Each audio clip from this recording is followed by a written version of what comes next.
Jena bhutale swayam rupa kadam mahyam dadati swapadantikam vandeham Shri Guru Shri Yuta Parakamalam Shri Gurun Vaishnavamscha Shri Rupam Sagrajatam Sahagana Raghunathanvitam Tam Sajivam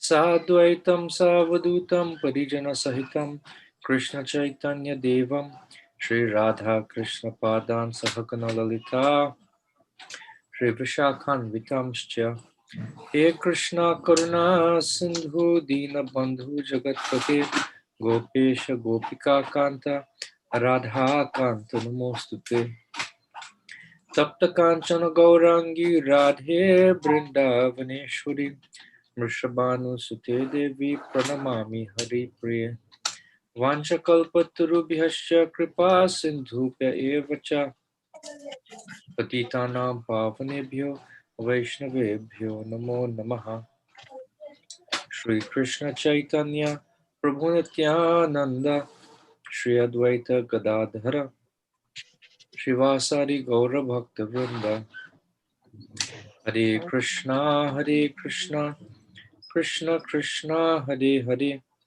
Hare Rama Rama Rama Hare Hare Om Namo Bhagavate Vasudevaya Om Namo Bhagavate Vasudevaya Om Namo Bhagavate Vasudevaya Hare Krishna.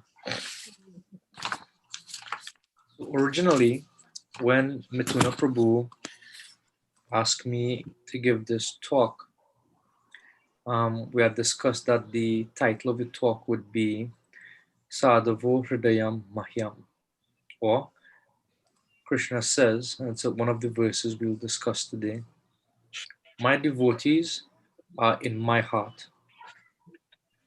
So, why does the Lord appreciate his devotees so much? And we'll come to that as we go along. So firstly, we'll begin. What is the purpose of Krishna consciousness, or what is Krishna consciousness? Krishna consciousness is the process by which we reawaken our love for Krishna. The love is already there. It's not obtained from some other place. But when the circumstances become right, then that love, which is naturally within our heart, although for the time being it's covered, it is again manifest. And that is described in the Chaitanya Charitamrita. Nitya Siddha Krishna Prema Sadhya Kabunai Shravanadi Shuddha Chitte Koroye Udhoy. That pure love for Krishna is eternally established in the hearts of the living entities. It is not something that we get from another source. And when the heart is purified by hearing and chanting, then that love naturally awakens. And there are two important points from this verse. First is that we don't get this love from another source. It is there. It is something that is existing within our hearts already. Therefore, we can say it is a natural part of our existence. In other words, it's a fundamental part of our existence. It is part of who we are. It is what makes us who we are. The fact that we have naturally this love within our heart. And the second point is because it is there, it may be seen or perceived that that natural love for God is not manifest at this point in time. So therefore, something has to be done to ignite that, or to reignite it, or to reawaken it in the language of this verse from Chaitanya Charitamrita. And what are those circumstances that reawaken that natural love that we have for the Lord. And it is said, Shravan Adi Shuddha Chitte Korayudoy. That love that we naturally have for Krishna becomes reawakened when we come in contact with hearing and chanting. And by that hearing and chanting, we become purified. So both of these things, hearing and chanting, can be done individually. That is, we do it by ourselves, but it can also be done collectively. And especially in this age of Kali Yuga, collectively is recommended. In fact, both are necessary because there are often times that we will not be able to be in the company of devotees. For example, in many places may still be experiencing some variety of lockdown during the pandemic. And for a long period of time, we would not have been able to meet our friends who may be devotees. We would have not have been able to congregate at the temples, have our regular gatherings, and what have you. Therefore, it was an opportunity for us to become individually strong or strengthened in our personal responsibility of hearing and chanting. And when that personal responsibility is taken very seriously, then when we come together collectively, then that Sangha itself becomes more enlivening and it becomes more invigorating. And we can see that when one of these sides, or individual responsibility to sadhana, and our collective responsibility for coming together to hear and chant the glories of the Lord, when either one of these is deficient, then it can lead to problems in our long-term spiritual growth and development. And Srila Prabhupada illustrates this very nicely in a few lines of a purport in the fourth canto of Srimad Bhagavatam, chapter number 9, text number 11, in commenting on a verse that Dhruva Maharaj speaks. And I'll just read the English. Dhruva Maharaj said in offering prayers to the Lord, he said that, "O unlimited Lord, you kindly bless me that I may associate with great devotees who engage in your transcendental loving service constantly, as the waves of a river constantly flow. Such transcendental devotees are completely situated in an uncontaminated state of life. By the process of devotional service, I shall surely be able to cross the niscient ocean of material existence, which is filled with the waves of blazing fire-like dangers. It will be very easy for me, for I am becoming mad to hear about your transcendental qualities and pastimes, which are eternally existent." So Srila Prabhupada, in commenting on this verse, some very strong words. He says, the significant point in Dhruva Maharaj's statement is that he wanted the association of pure devotees. Transcendental devotional service cannot be complete and cannot be relishable without the association of devotees. Your desire is covered by that. It's going to have to We have therefore established the International Society for Krishna Consciousness. Anyone who is trying to be aloof from this Krishna Consciousness Society and yet engage in Krishna consciousness is living in a great hallucination. But this is not possible. From this statement by Dhruva, it is clear that unless one is associated with devotees, his devotional service does not mature. It does not become distinct from material activities. So, this is a very, very important point that Srila Prabhupada is making, that our progress in devotional service is contingent on how we associate with devotees. And therefore, Dhruva is praying that I want to be in the association of your devotees. And therefore, it is important to cultivate good Sangha or devotee association in order to facilitate the watering process, or the process of reawakening our dormant Krishna consciousness. And if our Krishna consciousness has already been awakened, and which it has, because we're all here for the purpose of hearing about Krishna, then we have to properly cultivate the association of devotees in order that it has the greatest positive effect on this reawakening process. Therefore, hearing and chanting in the association of devotees and that positive association of devotees is most essential in our Krishna conscious development. Sometimes we may find that the association of devotees is difficult, and it is sometimes.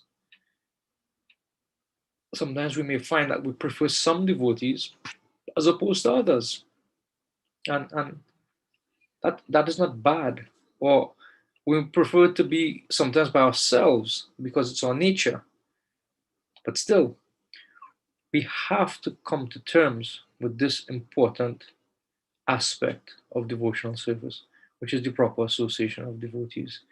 In the long run, for continued development of Krishna consciousness, we have to learn to appreciate the company of devotees.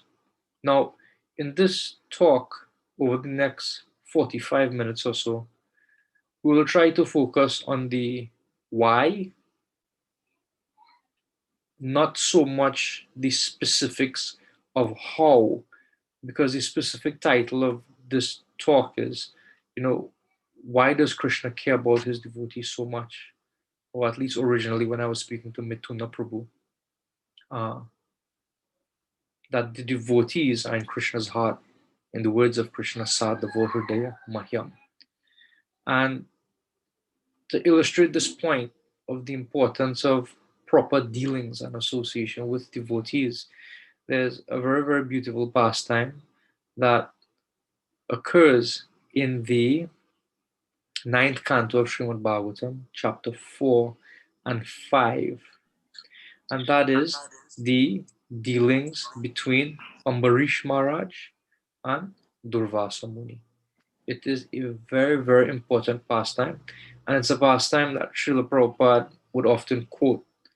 One time I remember Srila Prabhupada quoting this pastime. It's a lecture I've listened to for maybe like at least 30, 40 times. It's one of the lectures in the Nectar of Devotion series that Srila Prabhupada is speaking about offenses to devotees, and he's speaking about Durvasa Ambarish. And when Srila Prabhupada recalls this pastime, it is in such an endearing way. He's speaking also about Advaita Acharya and Haridas Thakur and the love that they shared for each other. And he also speaks about offenses to devotees, and he highlights this pastime specifically. And it's so beautiful how Srila Prabhupada recalls the pastime, because he couldn't remember Ambarish Maharaj's name, and he's inviting the devotees to prompt him. And when he gets the prompt from the devotees, Ambarish Maharaj, like you just hear it on the tape that Srila Prabhupada, erupts into one of his, radiant smiles as he recalls this pastime of Ambarish Maharaj and his interaction with Durvasa Muni.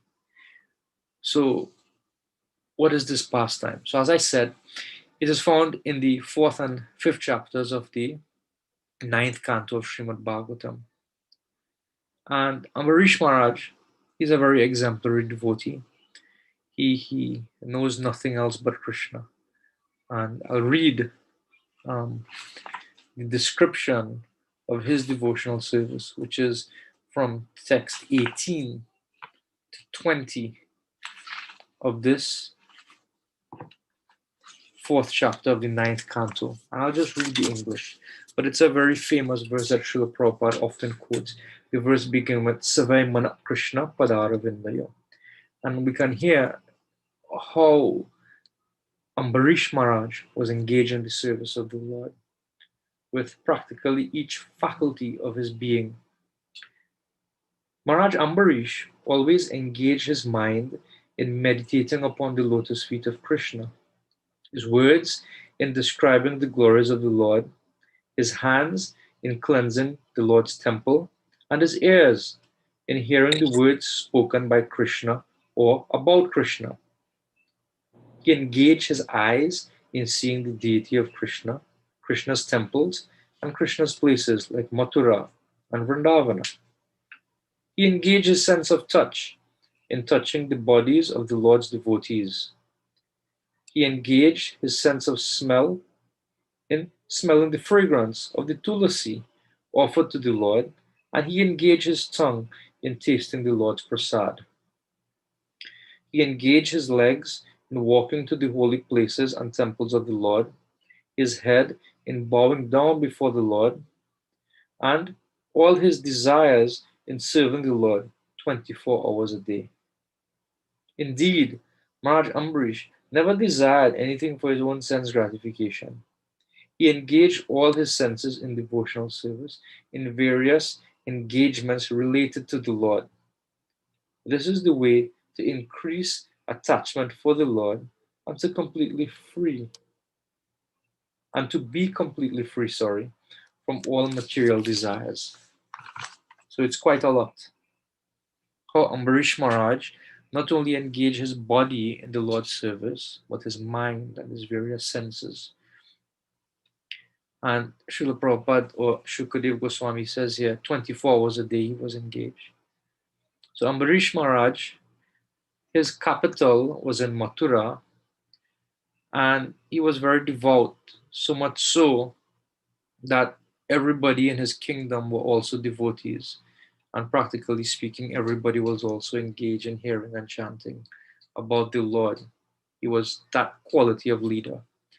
And the Lord was so pleased with him that the Lord gave Ambarish Maharaj his Sudarshan Chakra. And therefore, the Lord Sudarshan Chakra resided in Ambarish Maharaj's kingdom during the time of Ambarish Maharaj's reign. And this Sudarshan Chakra would play a very pivotal role in his exchange with Durvasa Muni. This is how great he was, that the chakra resided with Ambarish Maharaj, because he was so concerned with serving the Lord and taking care of his citizens that the Lord wanted to make sure his kingdom was protected, and therefore the chakra resided in his kingdom during the time of his reign. One time, Ambarish Maharaj engaged in an Ekadasi Vrata for an entire year, and this Vrata was culminating during the month of Kartik. And at the end of the Vrata, Ambarish Maharaj engaged in different activities to culminate this Vrata. Apart from all this, engaging in service 24 hours a day, still Ambarish Maharaj is trying to find out what more can he do. As devotees, we are advised to observe the Vrata of Ekadasi. Srila Prabhupada, in commenting on that, he says, Ekadasi means to please Krishna. Means to please Krishna. It means that when we sincerely observe the Ekadasi Vrata, and Krishna becomes pleased by that. When Krishna becomes pleased, then our advancement in loving him also increases. So at the time of culmination of this 1 year Vrata, Ambarish Maharaj gave lavish charity to the Brahmanas and saintly persons in his kingdom. He gave lavish charity. He fed people sumptuously. And he was just about to eat himself when the very notorious individual known as Durvasa Muni came to his kingdom. And despite going to or about to complete his vrata to honor some prasad, Ambarish Maharaj duly received Durvasa Muni. He served him as was befitting a great sage, a great Brahmana, a great Muni. And Durvasa was very pleased with Ambarish's reception. And Ambarish Maharaj said, my dear Lord, my dear Brahmana, my dear Durvasa Muni, you please honor prasad with me. Not with me, but let me serve you. And Durvasa Muni said, I feel so fortunate. I feel very happy. What you have done is so perfect in how you received me. I am very, very appreciative of your reception. But it is almost noon. I need to go and take care of my duties. So let me go to the Yamuna. I'll take bath. I'll perform my noon duties. And then I'll come back and certainly will honor Prasad. But alas, Durvasa Muni went, and some time was passing. He got lost in his meditation, and there was a delay in his returning. But if you notice on our calendars, there are certain times that we are meant to complete the Ekadasi Vrat. And so, in keeping this Vrat, Ambarish Maharaj wanted to do it in the proper time. And this time was almost over. In fact, there was less than one Muhurta left. And so, Ambarish Maharaj thought that I've engaged in this Vrat for an entire year, but this sage has come to my home uninvited. The word is actually used atiti. But I've received him, but what should I do? Should I dishonor him by accepting food to complete my vrat? Or should I observe the proper etiquette for receiving a saintly person? In this case, a great Brahmana. And he was sort of caught between these two decisions. And he was inspired from within. But at least let me take a sip of water. Let me just take a sip of water. And in this way, and Srila Prabhupada quotes the rule from scriptures that if you take water, simultaneously you have observed the paran or the completion of the vrata, and also you have not eaten. So in this way, Ambarish Maharaj, being inspired to do that, he consulted with the devotees, the brahmanas who were in his council, and he said, this is what I'm inspired to do. I have to honor the guests properly, but I also have to observe the Ekadasi properly, the completion of the Vrat. And therefore, I want to take a little sip of water. So simultaneously, I would have completed the Vrat, and that would have been successfully done. And also, I would have not offended the Brahmana because I would not have eaten. So simultaneously, I would have done that, and simultaneously, I would have not transgressed the social etiquette. And so the Brahmanas agreed, yes, this is proper. And so just a sip of water. He didn't just sit down and lavishly gulp water down, just a little sip with the consciousness that I'll honor the Vrat. And shortly after, Durvasa Muni returned. And what happened is that he sensed that, you have transgressed the law of etiquette. Do you feel that because you are a king, have now become superior to the Brahmanas? That just because you think you have become this superior, then I will show you something to remind you of your actual position. And so Durvasa Muni, he took out some hair from his head in great anger. So you could imagine that. That Durvasa Muni, he was a Muni. He wasn't like a Hare Krishna that who would have a low haircut or shave his head off. He was a matted haired sadhu. So it's very difficult to pull one hair off. So in the words of Bhagavatam, he pulled a clump of hair. It was very difficult to pull a single hair. And he threw it on the ground, and his eyes were like fire as he pronounced this curse. And he produced a demon of fire for the purpose of what? Killing Ambarish Maharaj. Why? Because he drank some water. And Ambarish Maharaj, when he saw what was going on, he didn't retaliate. He just humbly folded his hands and he awaited whatever would happen. He awaited whatever would happen. But Ambarish Maharaj stood silently. But who didn't stand silently? Sudarshan. And the chakra, it emerged, and in no time whatsoever, it made short work of the demon which was created by Durvasa Muni. And then Sudarshan set his sights on Durvasa himself, and it began to blaze and go after Durvasa, who immediately retreated from the kingdom, and he began to run. He was fearful for his life. He fled to various places to escape the wrath of the Sudarshan Chakra. He went to a deep cave in Mount Sumeru. Sudarshan found him there. He went into the sky, various places on the earth. He went into the ocean, and Sudarshan came there also. He finally went to different heavenly planets and the rulers thereof. None of them would give him protection. So he sought shelter to Lord Brahma.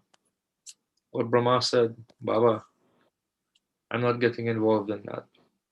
Sudarshan Chakra sometimes participates in the destruction of the universe. And when this universe is destroyed, then my planet is also destroyed. And Sudarshan Chakra is fully capable of destroying this entire universe. So I can't help you. You see what you could do. And continued to flee. He went to Kailash and he took shelter of Lord Shiva. Shivaji, this is my plight. You please help me. I don't know what to do. This Sudarshan is blazing, coming towards me. You please help me. And Lord Shiva says that it is not possible. Unfortunately, this is not possible. I'm unable to help you. The only thing I can advise you is you please go to Vishnu. Where is Vishnu? He's in Vaikuntha. And Srila Prabhupada indicates that Durvasa Muni was so powerful that he went to Vaikuntha. And the indication given is not even to Dhruvalok, which is like a Vaikuntha planet within this universe. He went actually to Vaikuntha. Imagine how great this sage was, Durvasa Muni. He was able to go to Vaikuntha. Now the Acharya's comment, which I'll mention later on, how he managed to enter into Vaikuntha. It is not by his own power, but it's because of a particular blessing that he received.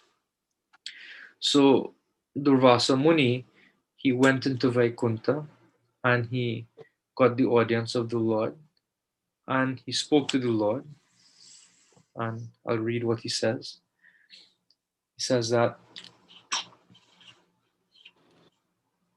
thereafter, being disappointed even in taking shelter of Lord Shiva, Durvasa Muni went to Vaikuntha Dham, where the Supreme Personality of Godhead Narayan resides with his consort, the Goddess of Fortune. Durvasa Muni, the great mystic, scorched by the heat of the Sudarshan Chakra, fell at the lotus feet of Narayana. His body trembling, he spoke as follows: O infallible, unlimited Lord, protector of the entire universe, you are the only desirable objective for all devotees. I am a great offender. My Lord, please give me protection. O my Lord, O Supreme Controller, without knowledge of your unlimited prowess, I have offended your most dear devotee. Very kindly save me from the reaction of this offense. You can do everything, for even if a person is fit for going to hell, you can deliver him simply by awakening within his heart the holy name of your Lordship. So Durvasa is saying that I made a mistake. I didn't understand your glories, therefore I offended your devotee. But you could help me from this offense. Somehow, if I take shelter of your holy name, then maybe. So before I actually go into the Lord's response, I'll speak a little bit about why this response is very, very significant. And it has to do with our tradition as Gaudiya Vaishnavas. And perhaps the greatest contribution of the Gaudiya Vaishnava tradition, amongst its many contributions, of course, is the understanding that God is a person. And that isn't to say that there aren't other traditions, because there are other Vaishnavas. That Vaishnavism means to understand that God is a person. But in the Gaudiya Vaishnava tradition, the pinnacle of that understanding of the personhood of God is found, as opposed to any other Vaishnava tradition. It is not found in any other tradition. And so I find it, I thought it would be very nice if I discuss a little bit on this. When we say that God is a person, there are certain implications that this holds. One of the implications is a person generally has a name. And we see that Krishna has many names.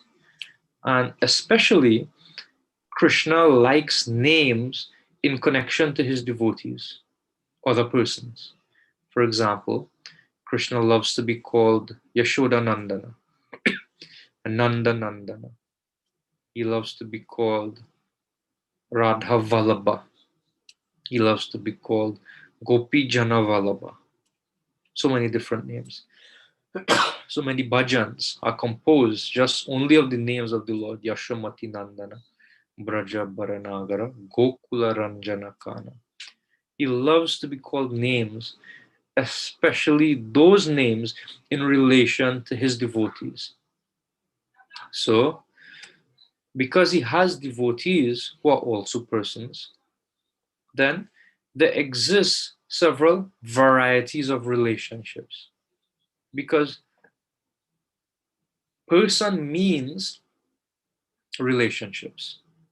There's no question of being a person unless one has relationships. And after we see that when one is very limited in even relationships of this material world, that his relationships are dysfunctional, then that leads to mental illness often.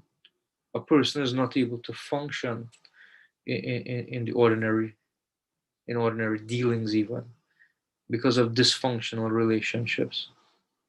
So in the spiritual world, God, who is the supreme person, who has beautiful names in relation to his devotees, exchanges a variety of relationships with those devotees.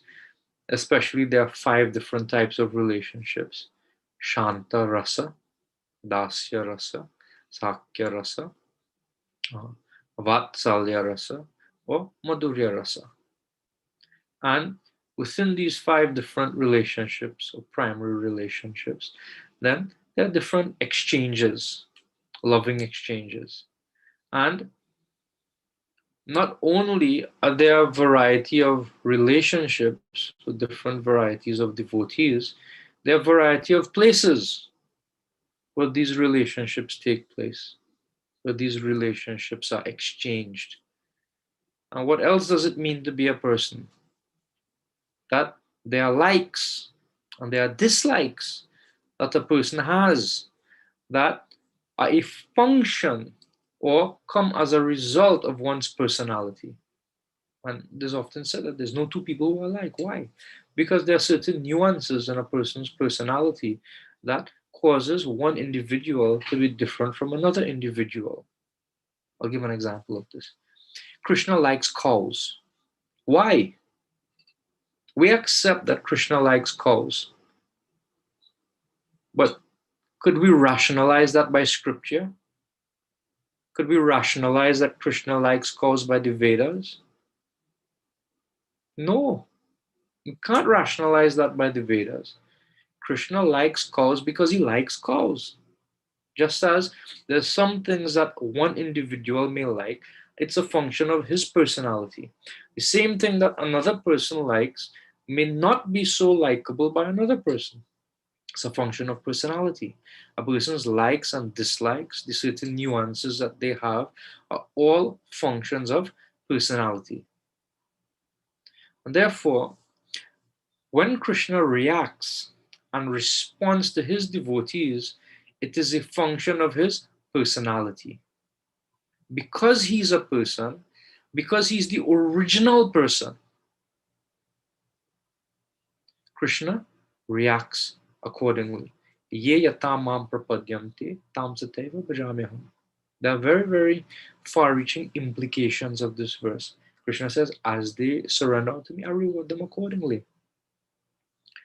And therefore, when we, Krishna's devotees, approach Krishna with love, Krishna reciprocates in kind to that love. And therefore, Janma Dhyasya Yataha, that he is the origin of everything, including the varieties of relationships. The relationships we experience within this world are because they're original relationships that exist in the spiritual world. And Bhagavad Gita describes that to a certain extent in the 15th chapter. It says, Urdhvam mulam adashakam. There's a tree, but the roots are upwards, but the branches are going downwards. And we only experience that tree near a body of water, a pond or a lake. And if that water is very still and clear, and there's a tree on the bank, then we look into the reflection and we see the roots look like it's going up and the branches and the trunk is going downwards. So the relationships that we experience have their prototype or origin with the relationships that Krishna experiences and exchanges with his devotees in the spiritual world. And it follows that there are varying levels of intimacy even in these relationships. And it follows that the more intimate a relationship is, the deeper the reciprocation is from the other party. And the more one knows about the other party also.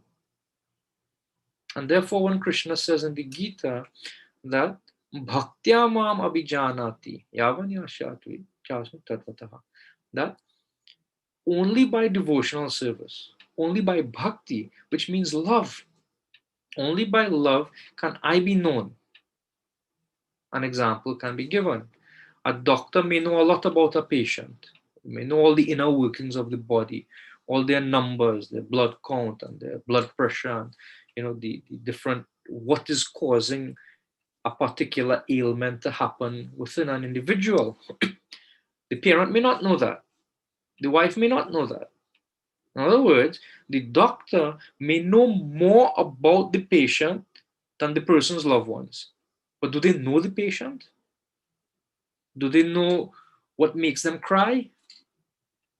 Do they know what is that person's favorite color? Do they know the memories that that person has that sort of forms the way they react to certain situations now as grown-up people? No, they don't know these things. They don't know they may know about the person. But to the extent somebody is intimately connected to that person in a loving relationship, that person knows more about the other person. And that is a very significant point. It is also seen that when the level of intimacy increases between the two parties, they may actually become subservient to each other. In other words, in love, one individual naturally surrenders their independence to the other person. Why? Because of the ecstasy of that relationship. We have that experience even in our mundane relationships in this world. We have seen that. There are movies that are made about it. There are songs that are sung about it. It's natural because it's what we are searching for as spiritual beings. We want to experience that love. But in this material world, it is unfortunately misplaced. So when the Lord is going to respond to Durvasa Muni, his reply, his response reveals that level of intimacy that he shares with his devotees, something which Durvasa Muni has no access to up until this point in time. Despite his achievements as a great Muni, despite his being able to travel freely throughout the universe, despite his being able to enter Vaikuntha, he has no understanding about the intimacy of relationship that is shared between the Lord and his devotee. And therefore now the Lord is going to school him. And he begins his response. He says, Aham bhakta paradhino hyaswatantra ivadvuja sadhubir grashta hridayo bhakter bhakta janapriyaha. The Lord says to the Brahmana. And interesting how the Lord begins his response to Durvasa Muni. The Supreme Personality of Godhead said to the Brahmana, I am completely under the control of my devotees. I am completely under the control of my devotees. I am not at all independent because my devotees are completely devoid of material desires. I sit within the core of their hearts. What to speak of my devotee? Even those who are devotees of my devotee are dear to me. So here, Krishna is speaking about two categories of devotees.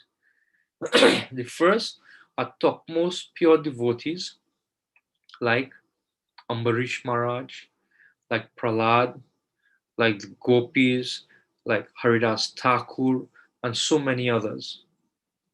And not only those devotees, so now one may say, well, Krishna only cares about those who are completely purified. No. Krishna says even those who have taken shelter of my pure devotees and are endeavoring for perfection, are endeavoring for purification and love with me, I become subservient to them also. They are also very dear to me. What to speak of my devotee, my pure devotee, even those who are devotees of my devotees, they are also very dear to me. And this shocks Durvasa Muni. And one can imagine he's thinking, so it means you are not independent? So what is the big thing? That how is it you are the Supreme Lord? Just this is your chakra. Your chakra is chasing me. And you are not independent to stop something which belongs to you.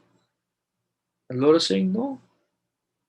Because of the intimacy of love that I share with my devotees, because they want nothing else but me. They want nothing else but me. Srila Prabhupada quotes the definition of pure devotional service, Anya Abhilashita Shunya.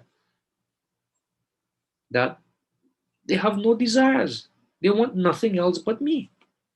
And therefore, because they surrender unto me and they approach me in that mood, then I have to reciprocate with them in that mood also. Because they want nothing but me, I have to give myself to them. And therefore, because of the love that my devotee has for me, I give myself to my devotees. Therefore, my independence is theirs. This is very, very intimate. Very, very intimate. The Lord continues, Naham Atmanam Ashase Mad Bhaktai Sadhubir Vina Shriyam Chatyantikim Brahman Yesham Gatir Ahampara. O best of Brahmanas, without saintly persons for whom I am the only destination, I do not desire to enjoy my transcendental bliss and my supreme opulences. So now Krishna is saying something else. So I am completely under the control of my devotees. I am not independent at all. Because they don't have any material desires, I sit in their hearts. Not only my devotees, but those who are devotees of my devotees are also there. And he continues that without my devotees, I don't even want to enjoy, I can't even enjoy bliss. I can't enjoy my spiritual abode, and I can't enjoy pastimes. Spiritual opulences means even all the opulences of Vaikuntha. I can't enjoy it. And bliss means pastimes. I don't want to do it if my devotees aren't there. But one may say, but why? Why does the Lord feel so strongly about his devotees? And I'll just read the English. Since pure devotees give up their homes, their wives, their children, their relatives, their riches, and even their lives simply to serve me, without any desire for material improvement in this life or in the next, how can I give up such devotees at any time? They have given up everything for me. So how can I give them up? How can I give them up? Dāsa Muni, he's thinking, but my dear Lord, you are all powerful. That is fine that you give up your independence to your devotees. But this chakra, just see, it is just on my back. Can you not help me? And the Lord says, no, that I cannot do that. That Ambarish Maharaj, he has given everything up for my sake. He has given everything up for my sake. How would he feel if after having given up everything for my sake, then somebody who is not my devotee, I take their side against him? How would he feel? And I'm sure many of us have had that experience where sometimes in a relationship of intimacy, we feel that the other person took a side against us. How does that? It hurts. And the Lord is expressing that to Dāsa Muni. How could I take your side and free you after what you tried to do to my devotee? I should forgive you? Just look, you're such a big Brahmana. You could not even tolerate Ambarish Maharaj taking a sip of water. You wanted to kill him. Ambarish Maharaj, when you tried to kill him, he did not lift a finger against you. What did he do? He folded his palms and awaited what was coming to him. Therefore, my Sudarshan Chakra acted. He did not want to protect himself. Therefore, I would protect him. My chakra will protect him. And now you try to kill Ambarish and you want me to forgive you and take your side against my devotee? How do you expect that to happen? How can I give up my devotee Ambarish? You tried to kill him. And now you think that this would help you? I would help you? You certainly don't know anything about devotion. You don't know anything about love. And then he says, as chaste women bring their gentle husbands under control by service, pure devotees who are equal to everyone and completely attached to me in the core of the heart bring me under their full control. So two things are being contrasted here. A chaste wife or a chaste woman and a gentle husband. And the chaste woman, by sincere service, controls the gentle husband. So who is the gentle husband? That is Krishna. Who is the chaste woman? That is the devotee. Chaste means what? That the devotee doesn't go to anybody else. The devotee only goes to Krishna. And therefore, by their chastity, by their sincerity, by their service, by their being equal to everyone and at the same time completely attached to me in the core of their heart, what do? They bring me under their full control. Under their full control. And the Lord continues, my devotees who are always satisfied to be engaged in my loving service are not interested even in the four principles of liberation, although these are automatically achieved by their service. What then is to be said of such perishable happiness as elevation to higher planetary systems? They don't even want liberation. Ambarish Maharaj doesn't even care to be freed from that demon that you sent to kill him. He was completely happy. For him, hell or heaven, it's all the same. because of his love for me. And finally, my dear Brahmana, I want to tell you something. And this is the verse. Sadhavo hridayam hyam. Sadhunam hridayam tuham. Mad anyat te na jananti naham tebyo managapi. The pure devotee is always within the core of my heart. And I am always in the heart of the pure devotee. My devotees do not know anything else but me, and I do not know anyone else but them.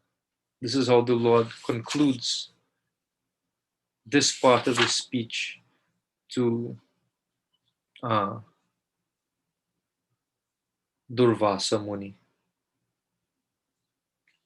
And I'll read piece of Srila Prabhupada's purport. Very, very beautiful what Srila Prabhupada says. Since Durvasa Muni wanted to chastise Maharaj Ambarish, it is to be understood that he wanted to give pain to the heart of the Supreme Personality of Godhead. For the Lord says, Sadhavo Hridayam Mahyam. The pure devotee is always within the core of my heart. The Lord's feelings are like those of a father who feels pain when his child is in pain. Therefore, offenses at the lotus feet of a devotee are serious. Chaitanya Mahaprabhu has very strongly recommended that one not commit any offense at the lotus feet of a devotee. Such offenses are compared to a mad elephant, because when a mad elephant enters a garden, it causes devastation. Therefore, one should be extremely careful not to commit offenses at the lotus feet of a pure devotee. So Srila Prabhupada, a very beautiful illumination. When we interact negatively with devotees, what is happening is, in Srila Prabhupada's words here, we give pain to Krishna's heart. This is what Vaishnava Aparad means. A Vaishnava Aparad means to give pain to Krishna's heart.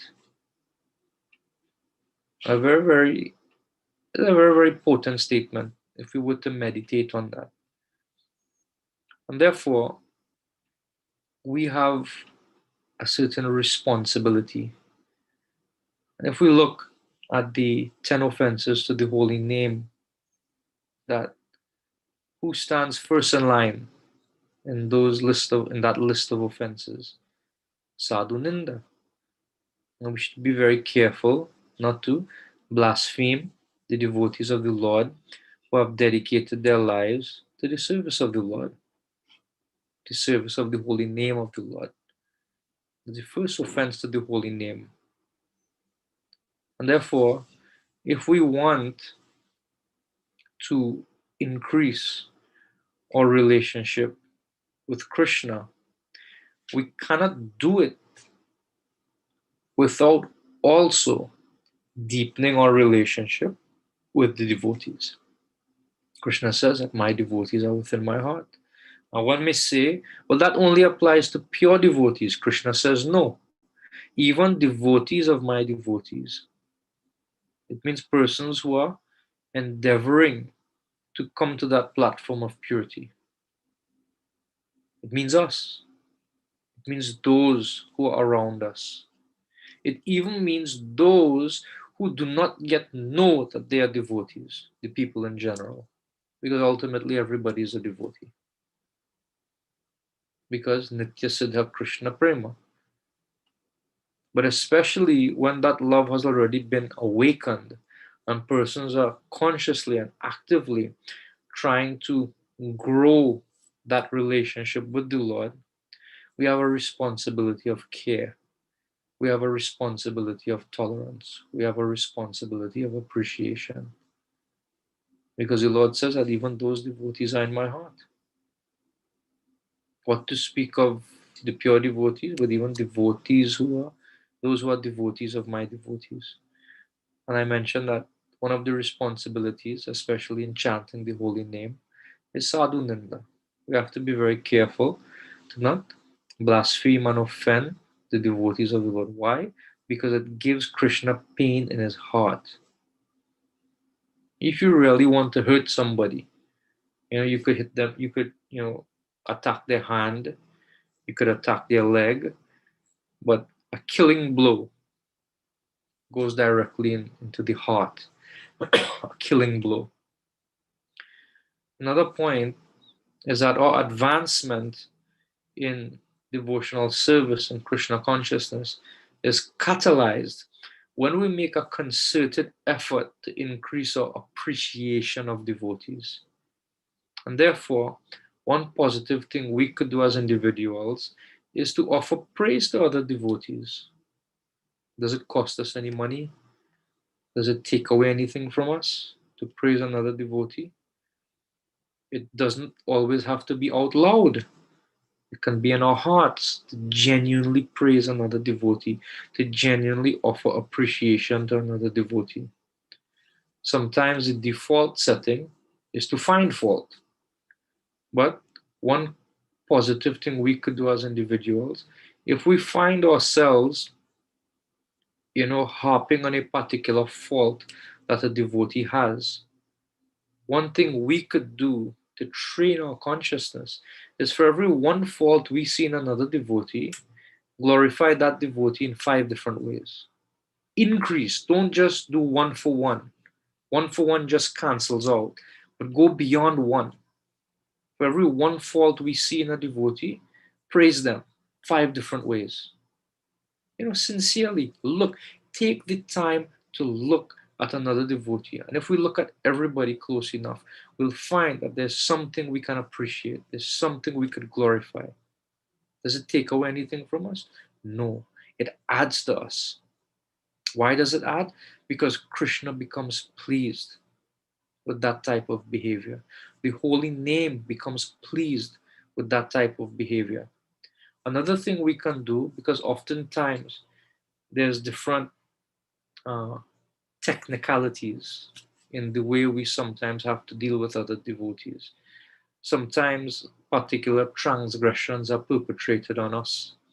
And one thing we could do is to be very tempered, not hot-tempered, but tempered in the meaning that cool, very calculating in how we react to an apparent or even a real transgression that is committed towards us.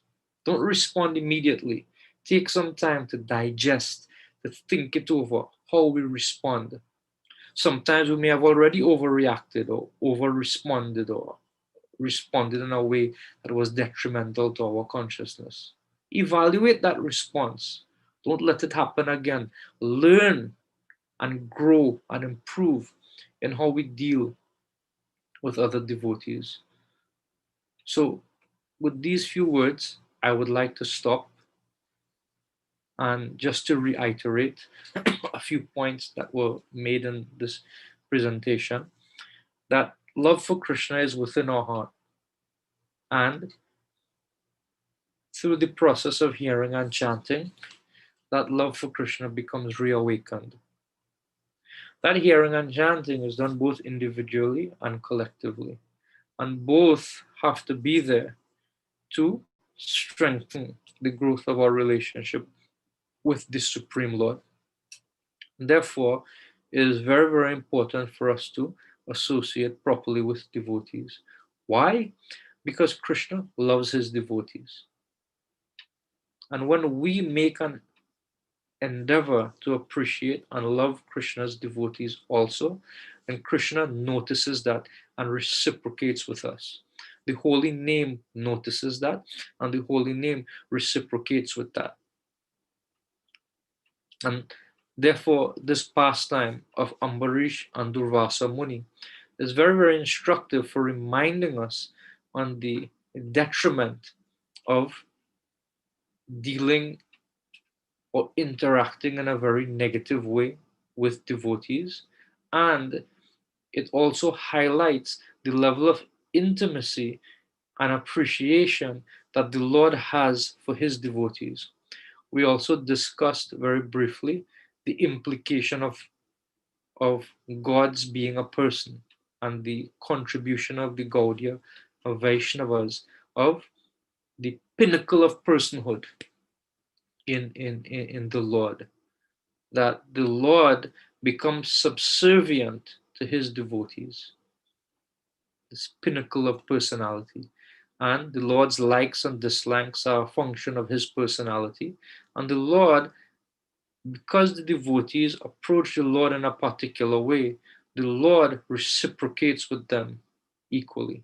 And therefore, when we hurt Krishna's devotees, in the words of Srila Prabhupada, we do harm to Krishna's heart because the devotees are in Krishna's heart. And therefore, positively, we should deal very carefully with Krishna's devotees.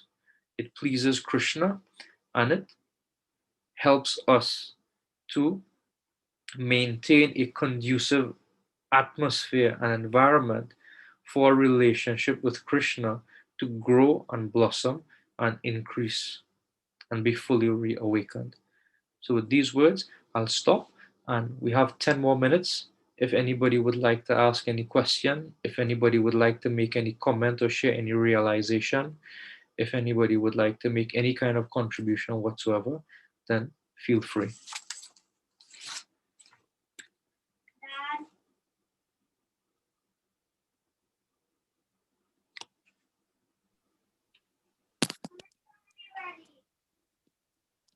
Hare Krishna Prabhu, thank you for your wonderful lecture. So, at this point of time, if there is any question, you can ask Prabhuji. We'll I'm wait for seeing another. Prabhu speaking, but I'm not hearing, unfortunately. You mean Hare Krishna. Am I audible now? not hearing? Oh. Hare Krishna. I am hearing him. Hare Krishna. So, if you have any questions at this point of Still time, not hearing. Is it just me, or is anybody else able to hear? I am hearing him and I am hearing you.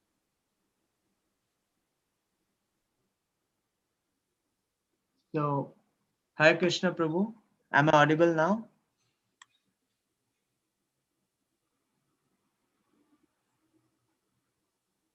Okay.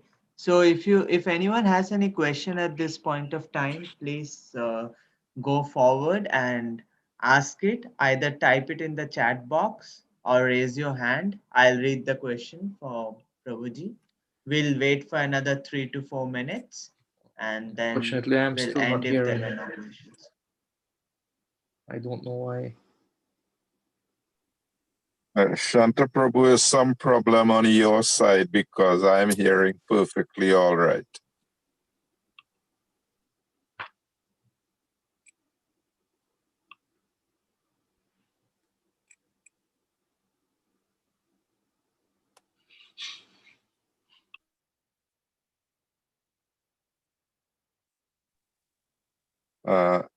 Hare Krishna, Śānta-vigraha Prabhu, this is Rajarshi. Are you hearing me?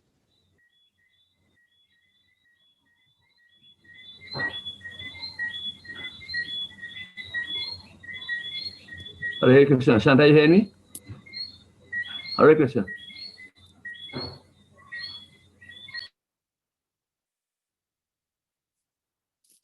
Hare Krishna. Am I audible?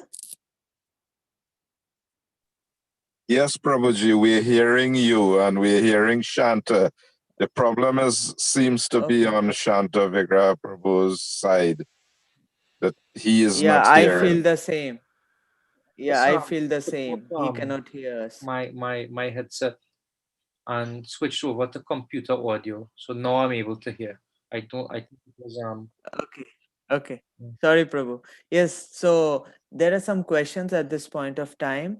Devotees can ask, and we'll wait for a few minutes. If there are no questions, then we'll end the session. And on behalf of ISKCON New York City, I once again thank Śānta-vigraha Prabhu for this wonderful lecture. And we hope to have you soon later or physically over here once the pandemic ends.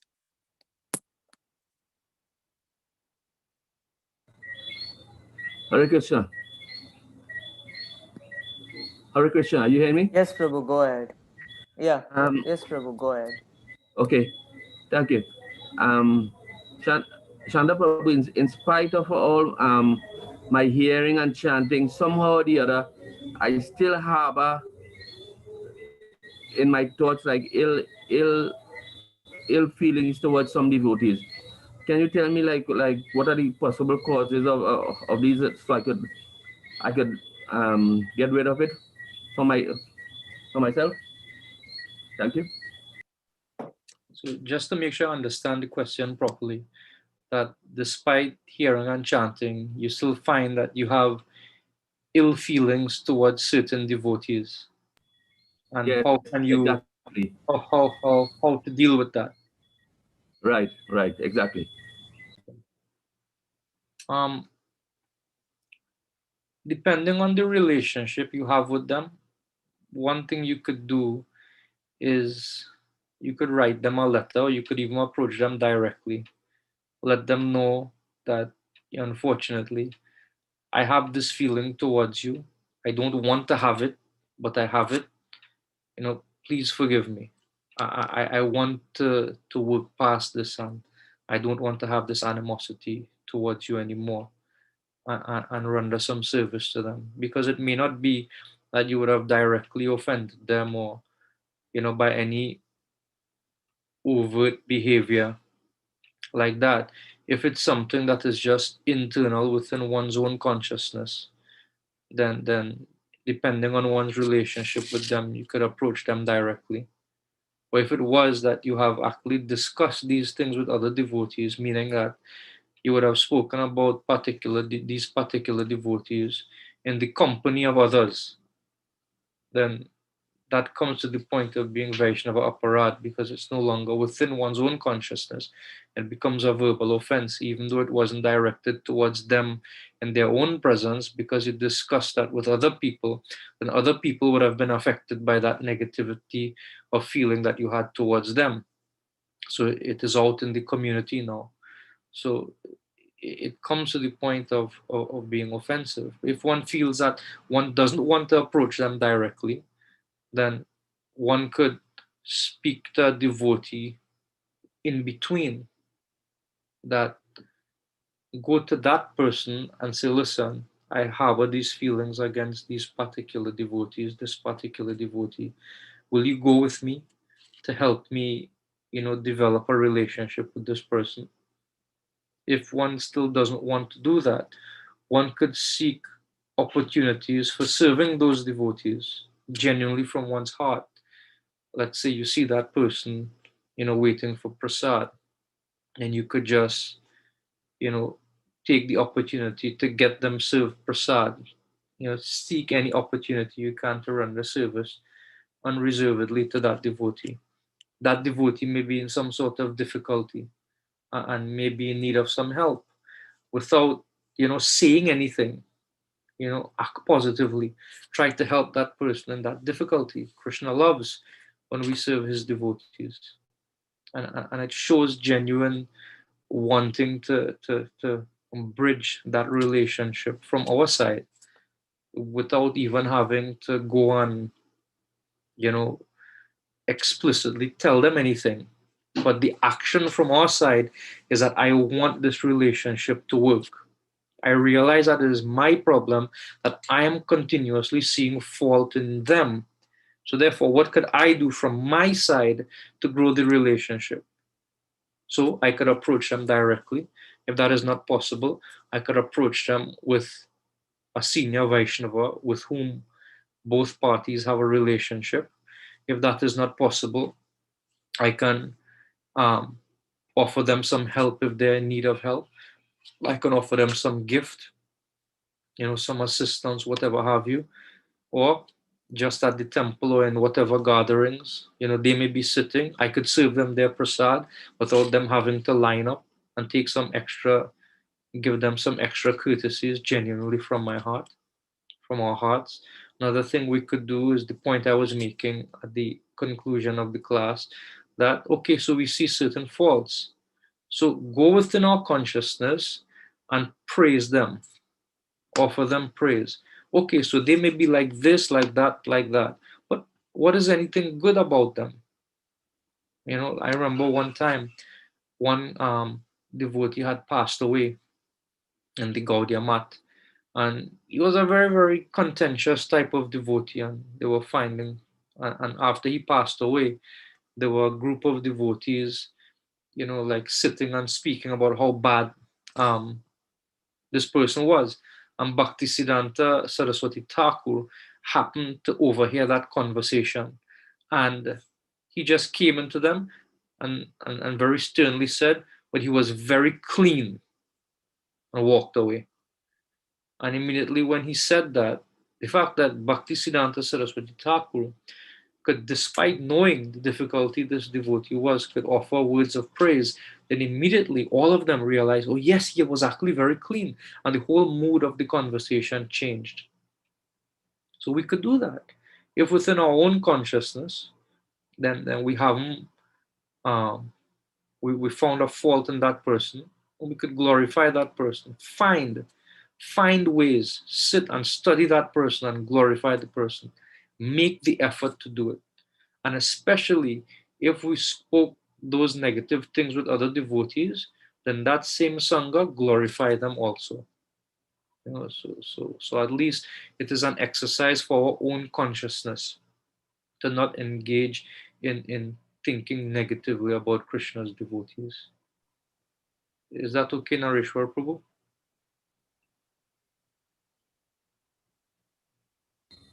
Yes, fine, thanks. Hare Krishna. And also because you were in the Japa Ashray course, then go back and read the notes to that section in the Japa Ashray handbook.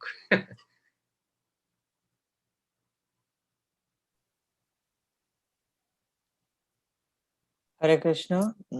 Ah, Is there any other question? Probably the last one, because we are going off time.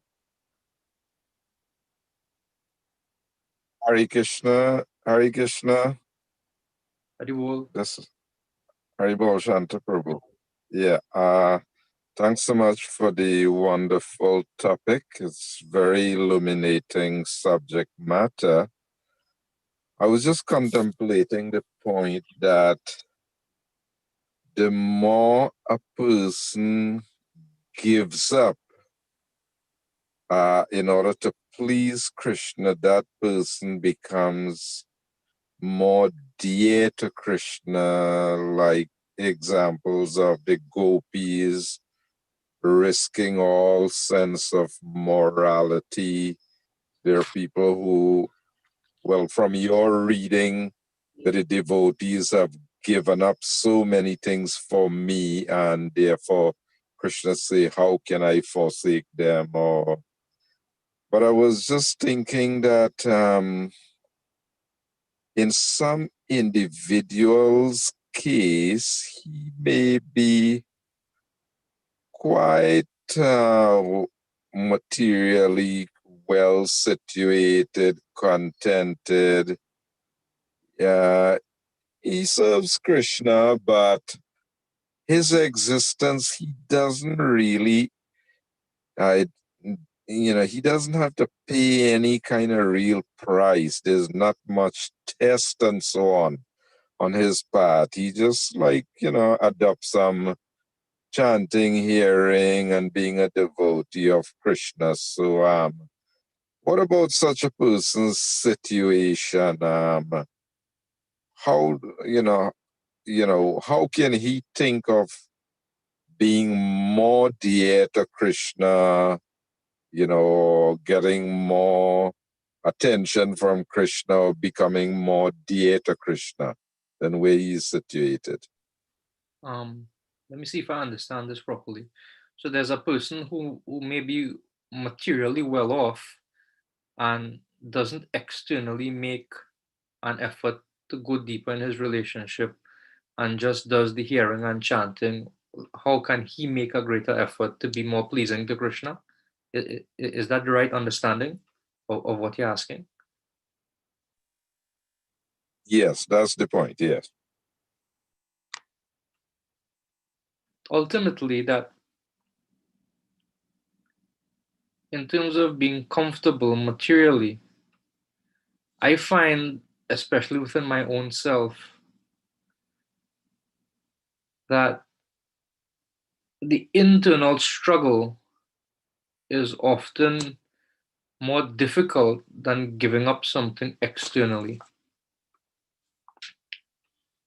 And such a person could be encouraged in positive association. And sometimes it may not be that a person could be measured in terms of something which is very big, because something that may be very big for us or for one individual might be small for another individual. For example, for one person, the fact that, and this is something external, but the fact that you could see one individual somehow put on a dhoti one day, right? For him, that may be a huge step in terms of his surrendering. Of course, it's a loose example because it's just a dhoti. But for him doing that, it is a huge step that he would have taken. And therefore, that should be appreciated. But for another person, like a dhoti might just be just a dhoti. It's not a big thing. So for different individuals, I don't think it's fair to measure everybody in the same way. Because what might be easy for some persons, for example, some persons fasting with nirjal on every Ekadasi is very, very easy. It's natural for them. But for others, that may be very, very difficult. So it may be that we have to carefully look at this individual and try to understand where they are as an individual and appreciate them in terms of what they can do from their current position and celebrate and encourage the little steps that we see them making. I don't think that we could, sort of say, well, if a person does this or if a person does that. I think it's a very individual thing. And it's difficult for me, at least for me in this sense, to give an answer if a situation isn't very specific. But at least I could say that in terms of looking at the particular individual and seeing what is a big thing for them and judging them accordingly, getting to know the person and their own situation and seeing how at least by our association we could move them a little bit forward or assist in moving them a little bit forward. Is that okay for now, Rajashri Prabhu? Yeah, thanks so much. That's good. I just wanted to make a little brief comment on your answering of Nareshwar Prabhu's question. One point that I find, one angle of dealing with a tendency to be offensive to people, I have found to deliberate on the points of lakshana, a person, and guna vritti, a person's conditional tendencies, as in contrast to a person's swarup lakshana,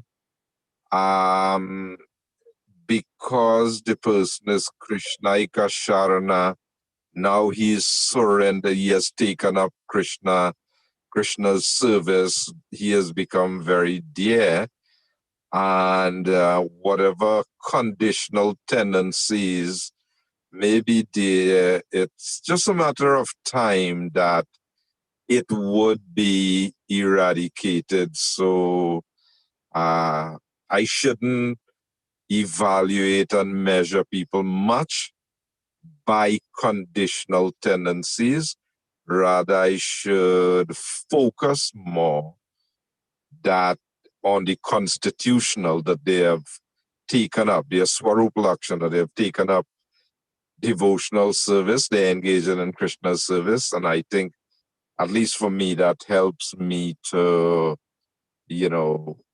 focus more and be more appreciative of them that they've become devotee of Krishna.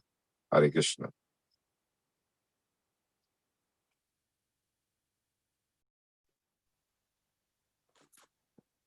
All right. So at least I could say thank you very much for allowing me to do this service. And I look forward to doing it again and to participating in the future. Thank you very much to all the devotees for participating as well. Hare Krishna. Thank you, Śānta-vigraha Prabhu, so much for this wonderful lecture. Hare Krishna. So next week we have Chandramouli Maharaj joining us from Croatia. Stay tuned for further updates. Hare Krishna.